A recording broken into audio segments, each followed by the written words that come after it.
Shalom jemaat terkasih, kita berjumpa kembali dalam Rema, Renungan Masa Advent.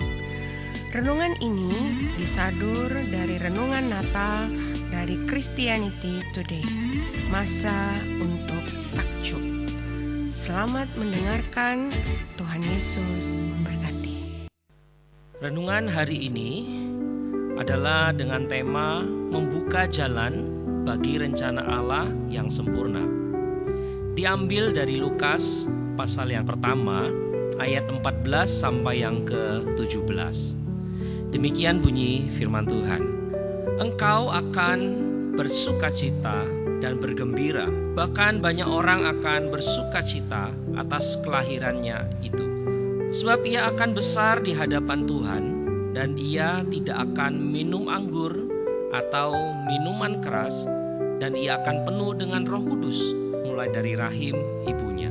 Ia akan membuat banyak orang Israel berbalik kepada Tuhan Allah mereka, dan ia akan berjalan mendahului Tuhan dalam roh dan kuasa Elia untuk membuat hati bapa-bapa berbalik kepada anak-anaknya, dan hati orang-orang durhaka kepada pikiran orang-orang benar, dan dengan demikian menyiapkan bagi Tuhan suatu umat yang layak baginya.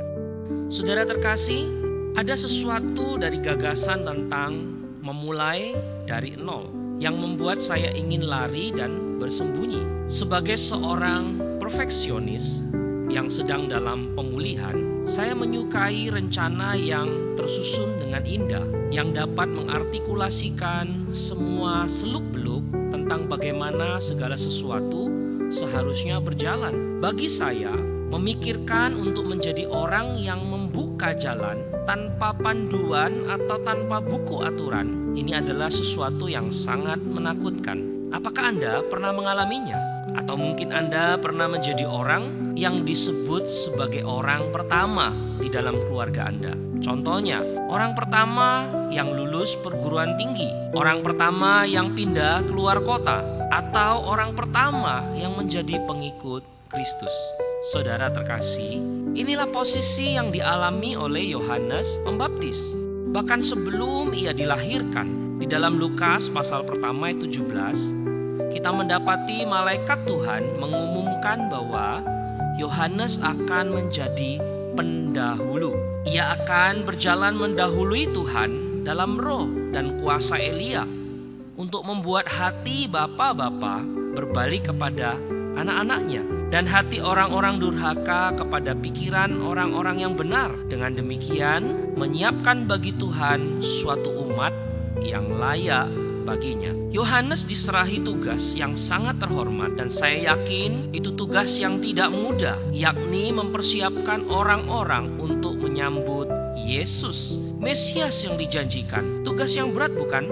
Meskipun saya tahu bahwa Tuhan telah memperlengkapi Yohanes dengan segala sesuatu yang dibutuhkan sebelum ia ditempatkan di bumi, saya tidak dapat tidak memikirkan beban dan emosi manusiawi yang mungkin dirasa dan ditanggung oleh Yohanes. Apakah dia takut membuat keputusan yang salah? Apakah dia merasa terbebani oleh pemikiran untuk menyampaikan secara otentik tentang siapa itu Yesus? Saya tidak dapat membayangkan bagaimana memulai dari awal tanpa buku tentang penginjilan, tanpa buku tentang orang berdosa ataupun ilustrasi khotbah. Sindrom penipu mudah muncul saat kita melihat membuka jalan melalui sudut pandang kemampuan diri kita sendiri. Namun, saudara terkasih, pelajaran indah yang kita pelajari dari kehidupan Yohanes Pembaptis, bahwa membuka jalan tidak ada hubungannya dengan kemampuan kita, melainkan semuanya berkaitan dengan kesediaan kita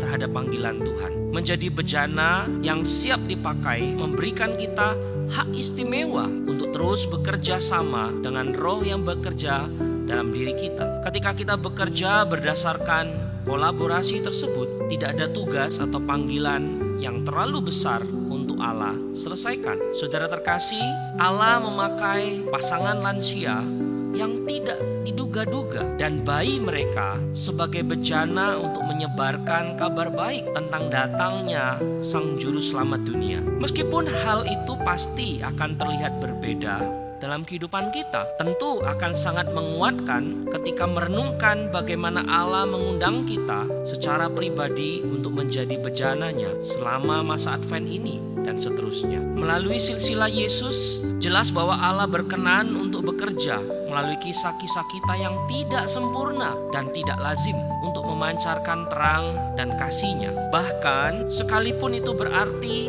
Anda adalah salah satu dari yang pertama dalam lingkungan pengaruh untuk melakukan hal tersebut. Saat Natal akan tiba dan kita merenungkan hidup Yohanes Pembaptis yang membuka jalan bagi Yesus dan karyanya yang mengubah dunia. Mari kita dapat mempertimbangkan undangan yang Tuhan berikan dalam hidup kita dan mempertimbangkan bagaimana kita menerimanya. Mungkin saja ada banyak orang yang sedang Anda buka jalannya untuk mengenal Yesus. Saudara sekalian, mari kita pikirkan bagaimana Allah mengundang kita untuk membuka jalan Injil bagi orang lain. Terima kasih telah mendengarkan